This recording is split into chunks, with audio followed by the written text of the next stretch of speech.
साथियों नमस्कार। साथियों मिल गई वो आरोपी।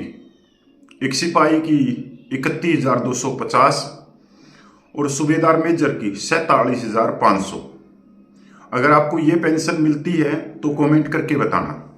चलो मैं पूरी डिटेल बता देता हूं आपको। ओ आरोपी आज के समय जो सिपाही से सूबेदार मेजर तक जो पेंशन ले रहे हैं वो 20,000 रुपये से लेके 33,000 रुपये के करीब उनकी पेंशन है, जो वर्तमान में जो आप पेंशन ले रहे हो। अब असली ओ आरोपी में एक सिपाही की जो पेंशन है वो 31,250, एक नायक की 33,750, हवलदार की 36,250, नायब सूबेदार की 38,750 और सूबेदार की 42,500 और एसएम की सूबेदार मेजर की 47,500 ये पेंशन है।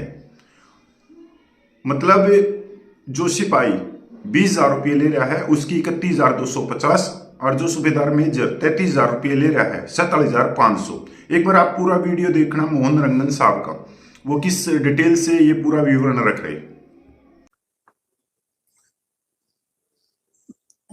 जय हिंद दोस्तों, मैं एयर लेफ्टिनेंट कॉर्पोरल मोहन रंगन चेन्नई से।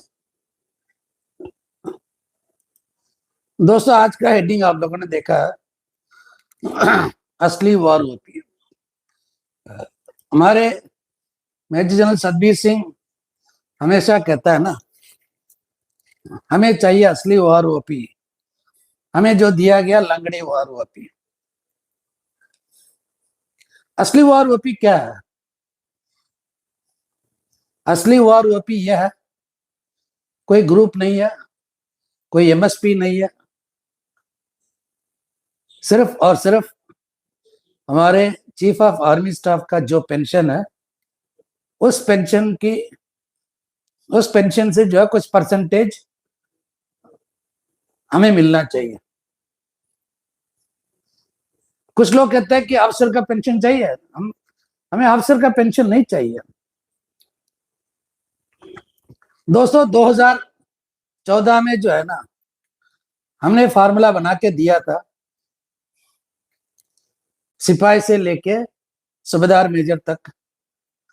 उस टाइम भी जो है जो ऑफिसर्स बैठे थे उनके थ्रू तो गया ही नहीं वो, लेकिन उन लोगों ने कुछ और कैलकुलेशन अपनी तरफ से बना के एमओडी को देके सबको गुमराह करके अपना फायदा उठा लिया।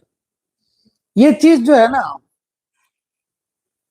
जो 2015 में जो सर्विस में थे ना कुछ लोग, उनको पता ही नहीं है कि हुआ क्या 2014-15 में। ऐसे बकवासबाजी करते हैं वीडियो बना के। उस टाइम भी हमने यही कहा था कि 45,000 जो है उस टाइम का चीफ ऑफ आर्मी स्टाफ का पेंशन था,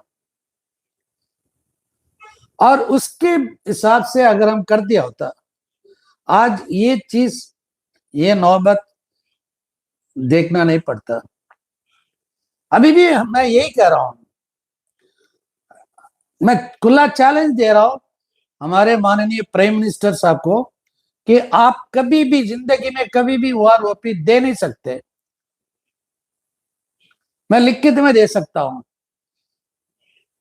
आप 5 जज का कमेटी बनाओ या 3 जज का बनाओ या 10 जज का कमेटी बनाओ, आप जिंदगी में कभी 1 रैंक 1 पेंशन दे नहीं सकते।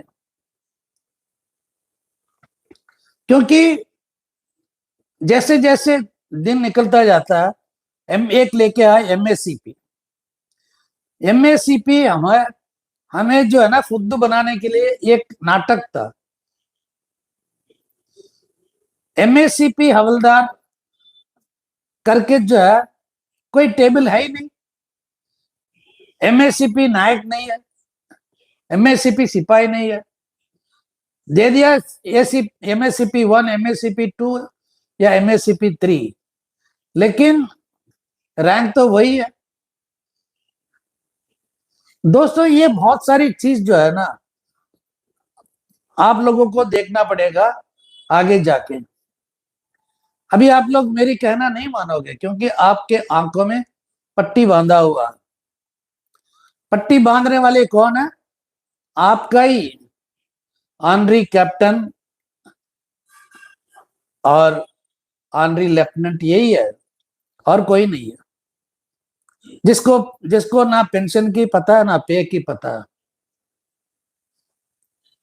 दोस्तों, मेरा एक दोस्त है, वो अभी अगले साल रिटायर होने वाला है, नायब सूबेदार रैंक में, 24 साल का। जब रिटायर होगा वो, उसका बेसिक बनता है, मतलब उसका लास्ट पे उसका बनेगा 49,100। पक्का नायब सूबेदार, जिसका मतलब 4 साल का जो है, 4 इंक्रीमेंट जिसका था। अभी जो नायब सूबेदार 24 साल का जो है, उससे ज्यादा ले रहा है। अभी का नायब सूबेदार 24 साल का ज्यादा ले रहा है। दोस्तों, जिन लोगों ने चार्ट बनाया वार ओपी का पहले शुरू से, वो लगता नहीं कि वो मतलब किसी फार्मूला या किसी बेसिस को फॉलो किया। मैंने एक और चीज देखा अभी स्पर्श की वजह से, आज सुबह से लेके अब तक तकरीबन 10 फैमिली पेंशनर का फोन आ गया, जिनका स्पेशल फैमिली पेंशन वो 34,000 प्लस ले रहे थे, उनको पेंशन क्रेडिट हुआ आज 8,000 रुपए। स्पर्श में माइग्रेट हो गया लॉन्ग बैक। अब 8,000 का कोई हिसाब किताब नहीं है। अब पूछेंगे तो किससे पूछेंगे? अब बेचारी जो है 70 साल से ऊपर है उसकी उम्र। सर, ऐसा है कि ये पैसा जो आया किस लिए आया मेरी समझ में नहीं आ रहा, लेकिन मेरा पेंशन नहीं आया, और बैंक से सिर्फ यही मैसेज आया कि आपके खाते में 8,000 कुछ क्रेडिट हुआ है और क्लियर बैलेंस अभी 9,200। दोस्तों, ये चीज स्पर्श की वजह से है। मैं स्पर्श के बारे में भी बार बार मैं कहता रहा था, किसी ने सुना नहीं, किसी ने नहीं सुना। अब ये बता रहा हूं, MACP 1, MACP 2, MACP 3, ये सारे नाटक देखना कहां जाके ये बंद होगा। सब सोचते हैं कि MACP 2 मिल गया, नायक ACP 2 मिल गया तो मुझे नायब सूबेदार की मिलेगा। हाँ मिलेगा, लेकिन धीरे धीरे जो है ना, जब टेबल ही नहीं बनेगा तो आप कहां जाके बैठोगे? दोस्तों, ये आप लोगों को मैं एक चीज ओपनली बताना चाहता हूं। आज तक मैं नहीं बताना चाहता था, क्योंकि हम अपने बीच में है ना एक दीवार खड़ी कराने नहीं चाहता था, लेकिन अब मजबूरन मेरे को करना पड़ रहा है। जितने भी ऑनरी लेफ्टिनेंट, ऑनरी कैप्टन, उन्होंने कैसे अपना, उनको जब प्रॉब्लम आया है वो किस तरह सॉल्व किया। यानी कि एयरफोर्स, DSC, नेवी, उनके बराबर जब इनको नहीं मिल रहा था, इन्होंने तुरंत आर्मी पे एंड अकाउंट से बात करके और जहां जहां मतलब एप्लीकेशन डालना है डाल के अपना करवा लिया। लेकिन बाकी अदर रैंक का आज तक कुछ किया कि इन लोगों ने? हर जगह जो फेडरेशन है, Haryana federation, Himachal federation, Tamil Nadu federation, फलाना डिकाना, सब में ऑनरी कैप्टन बैठे हुए हैं। अदर रैंक्स का हवलदार तक आज तक कुछ किया है? अब मैं ये क्यों बता रहा हूं, जब तक आपके जो है मांग चीफ ऑफ आर्मी स्टाफ का जो पेंशन है, उस पेंशन में जो डिस्क्रिप्शन में मैंने जो दिया है उसके इक्वल होना चाहिए। और जो शहीद परिवार है उनको भी मतलब इसी फॉर्मूला, यानी कि सिपाही का 25% है तो शहीद का 50% हो जाएगा। तो ये फार्मूला अगर करेंगे तो कोई प्रॉब्लम ही नहीं है। जब भी हमारे चीफ ऑफ आर्मी स्टाफ का पेंशन बढ़ेगा उस टाइम जो है हम लोगों का बढ़ जाएगा। ये हर साल, हर 5 साल, हर 3 साल, फिर इक्वल एमएसपी, कोर्ट केस। लेकिन कोई इस पॉइंट के ऊपर मैंने बहुत वीडियो बनाया, बहुत वीडियो, लेकिन आज तक जो है किसी ने इस पॉइंट के बारे में बात ही नहीं किया, बात ही नहीं किया। एक ऑनरी कैप्टन है जिसका 14 लाख सब्सक्राइबर है, वो मुंह नहीं खोलता इसके बारे में। दूसरा एक ऑनरी कैप्टन है जिसका मतलब 4 लाख से ऊपर सब्सक्राइबर है, वो भी मुंह नहीं खोलता। एक ऑनरी कैप्टन है अभी 200 से अभी 1600 1700 में पहुंच गया, वो भी मुंह नहीं खोलता। ये जितने भी ऑनरी कैप्टन, ऑनरी लेफ्टिनेंट या अफसर के मतलब यूट्यूब है, इसके बारे में कभी जिक्र नहीं किया और जिक्र करेंगे भी नहीं, क्योंकि सर्विस में भी इन लोगों ने अदर रैंक्स को दबा के रखा। अदर रैंक्स के साथ जो कुछ भी पहले हुआ और आज भी जो हो रहा है इन्हीं महापुरुष लोगों का। और बात करते हैं मीठी मीठी बात, लेकिन आज तक इसके बारे में डिबेट क्यों नहीं कर रहा? जब कपिल ने ऐसे बोल दिया या मोहन रंगन ने ऐसे बोल दिया तो तुरंत वीडियो निकालते हैं। मोहन रंगन ने अब ये बोला कि सिपाही का होना चाहिए 31,250, नायक का होना चाहिए 33,750, हवलदार का 36,250, नायब सूबेदार 38,750, सूबेदार 42,500 और सूबेदार मेजर 47,500। इसके बारे में बात क्यों नहीं करते हैं? बात क्यों नहीं करते हैं? और आप लोग जो है वही भागते हैं, क्योंकि वो अभी डीए कितना बढ़ेगा, ये कितना बढ़ेगा, वो कितना बढ़ेगा, इसी के पीछे भागते हैं। आपको मतलब अंधेरे में रख के, आपको गुमराह करके ये अपना रोटी सेकते हैं। दोस्तों 3% डीए जो है एक 2025 से जो बढ़ेगा ना, इसके बारे में तरह मतलब क्या क्या बात शुरू मतलब स्टार्ट करेंगे अभी देखना। और उसके बाद जो है इलेक्शन आने वाला है बिहार में, अब फिर जो है और भी बात बहुत ज्यादा होगा, लेकिन इस बात के ऊपर कोई बात ही नहीं करेगा। हमने काला दिवस मनाया था नवंबर 7 तारीख को, और दिसंबर 7 तारीख से लेके दिसंबर 16 तारीख को इसी पॉइंट के ऊपर, और दिसंबर में किसी स्टेट ने नहीं किया।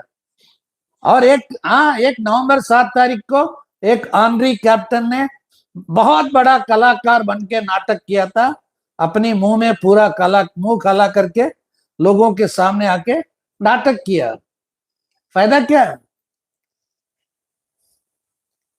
दोस्तों? अभी मैं आप लोगों को यही कहने वाला हूं, अगर असली वार रूपी चाहिए, हमारी मांग होना चाहिए सबके जबान पे एक ही चीज, वो है सिपाही से लेके सूबेदार मेजर तक 25% से लेके 38% तक। अगर आपकी मांग, सबका मांग अगर एक जैसे नहीं होगा, अगर आपकी आवाज और सबका आवाज एक जैसा नहीं होगा ना, ये जितने भी ये ना अदर रैंक्स के अलावा बाकी जितने भी है वो सब खा जाएंगे। मैं बताऊं क्यों कर रहा हूं? ये इसलिए कह रहा हूं, आगे आने वाले समय पे सारे जेसीओस को भी जो है एमएनएस की तरह 10,500 में लेके आ जाएंगे, और वार्स को 5,200 में छोड़ देंगे। क्या कर लोगे उस टाइम? सारे के सारे जेसीओ ऐसे हो जाएगा। जेसीओस को चुप कराने के लिए हड्डी डाल देंगे, हड्डी चबाते रहेंगे और हम लोग देखते रहेंगे। दोस्तों सावधान हो जाओ अभी से। ये प्रिंसिपल, असली वार रूपी का प्रिंसिपल मैंने जहां तक हो सके मैंने बता दिया। अगर किसी को कोई डाउट है तो कमेंट में पूछो, तुरंत मैं जवाब दूंगा। जय हिंद, वंदे मातरम, भारत माता की जय।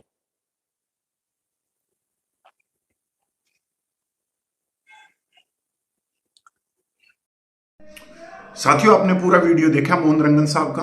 यही असली OROP है। और ये बातें मोहन रंगन साहब ने 2015 में जंतर मंतर पे जब ओआरओपी का धरना प्रदर्शन चल रहा था तब ये रखी गई थी मेजर जनरल साहब के साथ में, और उनके जो दूसरे साथी थे जो बड़े बड़े अधिकारी वर्ग था, पर उन्होंने ये बातें सरकार तक नहीं पहुंचाई। उनके लेटर को वहीं पे उन्होंने रफा दफा कर दिया। सबसे बड़ी सोचने की बात यह है कि आज के समय स्टेटस डाउन किसका हुआ। आप जो मोहन रंगन साहब ने जो कहा है वो क्या कहा उसको समझने की जरूरत है। अगर ओआरओपी की विसंगतियों को दूर करना है, ओआरओपी जैसी बीमारी को दूर करना है, तो इसका एक परसेंटेज सिस्टम निकाला जाए। भाई जो पढ़ा लिखा है, जो 33 साल अपने जीवन के देश सेवा में देता है, उसकी पेंशन 2 गुना करो, 4 गुना करो, 8 गुना करो, कोई दिक्कत नहीं है क्योंकि पढ़े लिखे हैं। पर अगर किसी जनरल साहब को 100 रुपया पेंशन मिलता है तो उसका 25-26% एक सिपाही को मिलना चाहिए। अगर उसको 100 रुपया मिलता है तो 100 रुपये का मतलब आज एक जनरल साहब की 1,25,000 के करीब पेंशन है, तो उसका 26-27% एक सिपाही को मिलना चाहिए, तो ऑटोमेटिक उसकी 31,000 हो गई। तो अंतर तो होया ना। तो उसमें सारी मिलिट्री सर्विस पे या दूसरी चीजें हैं, डिसेबिलिटी पेंशन, वो सारी चीजें उसी में शामिल हो जाएगी। पर इस प्रचिटेशन को आगे नहीं किया गया। हाँ, ये बिल्कुल साफ है कि उस समय जो ओआरओपी के नाम से जो चेहरा लगाया गया वो लगाया गया छोटे रैंक का, कि मेरा जवान, मेरी सैनिक विधवा माता बहनें, मेरी ये, और भावनात्मक रूप से सरकार को दबाया गया, प्रेशर डाला गया। और जब ओआरओपी के लिए सरकार ने हाँ भर ली तो उस समय सबसे ज्यादा जो स्टेटस डाउन हुआ वो हुआ जवानों का, और जवान ओआरओपी नहीं मिल पाई। उसी समय जब मोहन रंगन साहब की मैं एक बड़ी खूबसूरती बात कहूंगा कि वो बड़े खूबसूरत तरीके से इसको स्वीकार करते हैं कि 2015 में जब सबका सैनिक संघर्ष कमेटी ने वहीं पर मेजर जनरल का जो धरना प्रदर्शन चल रहा था उनके खिलाफ में या उनके विरोध में, कि ये जो कह रहे हैं उससे पूर्व सैनिकों का भला नहीं होगा, ये मतलब एक अलग तरीके से कि सामने तो ये जवानों को रख रहे हैं और नीचे से ये अपनी पेंशन बढ़वाने के चक्कर में, हर वही हुआ। तो मोहन रंगन साहब थे मेजर जनरल साहब के साथ में, और सबका ने अलग से धरना प्रदर्शन किया था। तो 2 व्यक्ति अच्छे हैं, मैं इस चीज की तो मैं उनकी खूबसूरती मानता हूं। जैसे एक हमारे मेजर सूबेदार मेजर हैं गोसल जी, वो हमेशा स्वीकार करते हैं कि मैं भी उस समय भाई मेजर जनरल साहब के साथ में था, मोहन रंगन साहब भी थे और भी थे। अब एक चीज और आ रही है आज के समय, वो ये आ रही है कि आजकल के सबसे ज्यादा ज्ञानचंद्र और ध्यानचंद्र बने हुए हैं। सबसे बड़ी बात यह है कि आज भी एक्स सर्विसमैन में 30 लाख में से कम 80 लाख को तो यही 80% को यही नहीं पता कि ओआरओपी की परिभाषा क्या। और भी आप देखोगे जो सर्विस पर्सन है, अगर आपके गांव में आसपास में कोई छुट्टी पे आया हुआ तो आप उससे पूछना कि ओआरओपी क्या है, उसको बिल्कुल भी ओआरओपी के बारे में नहीं है। पर वो 2024 में रिटायरमेंट आएगा और 2025 में भी वो ओआरओपी का ज्ञान देने लग जाएगा कि ओआरओपी ये है। ऐसा कैसे हो सकता है कि एक ही साल में वो ओआरओपी के बारे में सीख गया, जबकि सबका सैनिक संघर्ष कमेटी 2008 से संघर्ष कर रही है। आज का एक आप लोगों ने देखा होगा, एक जैसलमेर से है एक तोतला कैप्टन बोलता हूं उसको, जैसलमेर से, वो 2015 में रिटायरमेंट आया। उस समय वो जब टेबल के नीचे से सलूट मारता था, उस समय सबका सैनिक संघर्ष कमेटी जंतर मंतर पे धरना प्रदर्शन करती थी। पर आज के टाइम वही ज्ञानचंद्र बना हुआ है, जबकि मेरे को तो आज तक उसकी बात ही नहीं समझ में आई कि वो कहना क्या चाह रहा है। भाई साहब, अगर आप लोगों को उसकी बात समझ में आए तो मेरे को भी बताना। पर वो तोतला कैप्टन लोगों को भावना मतलब क्या कहते हैं, अलग अलग तरीके से अड़जा देना, न उसको ज्ञान, क्योंकि आजकल सिविलियन भी अपना यूट्यूब चैनल खोले बैठे हैं, वो सिविलियन ही ओआरओपी के बारे में बता रहे हैं, जबकि वो तो उन्होंने कभी कोई सर्विस ही नहीं किया। तो वो तो फिर भी तोतला कैप्टन है, तो लोग उसकी जो बात तो वो कह रहा है उसके पीछे पीछे तो लोग जा ही जाएंगे। तो ऐसे तोतले कैप्टनों से बचना आप लोगों को बहुत जरूरी है।